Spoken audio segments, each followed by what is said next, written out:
نحمده ونصلي على رسوله الكريم اما بعد فاعوذ باللہ من الشیطان الرجیم بسم اللہ الرحمن الرحیم۔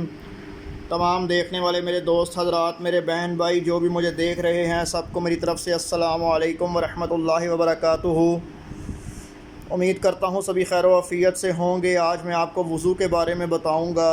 امام بخاری فرماتے ہیں کہ نبی اکرم نور مجسم محمد مصطفیٰ صلی اللہ علیہ وآلہ وسلم نے وضو کا طریقہ بتا دیا کہ جسم کے ہر ایک اعضاء کو ایک ایک بار دھونا فرض ہے، حتیٰ کہ 2 سے 3 بار بھی دھویا گیا۔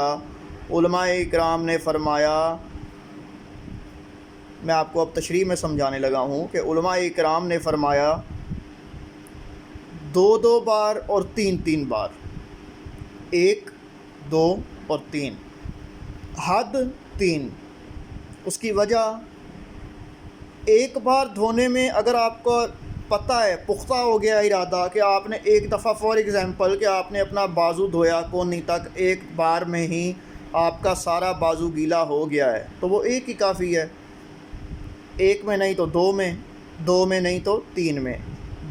تو ہر اعضاء کو ایک ایک بار دھونا تو فرض ہے، البتہ بہتر ہے کہ 3 مرتبہ دھویا جائے تاکہ کسی قسم کا شک نہ رہے، اور اس سے زیادہ دھونا اسے علماء کرام نے مکروہ قرار دیا ہے۔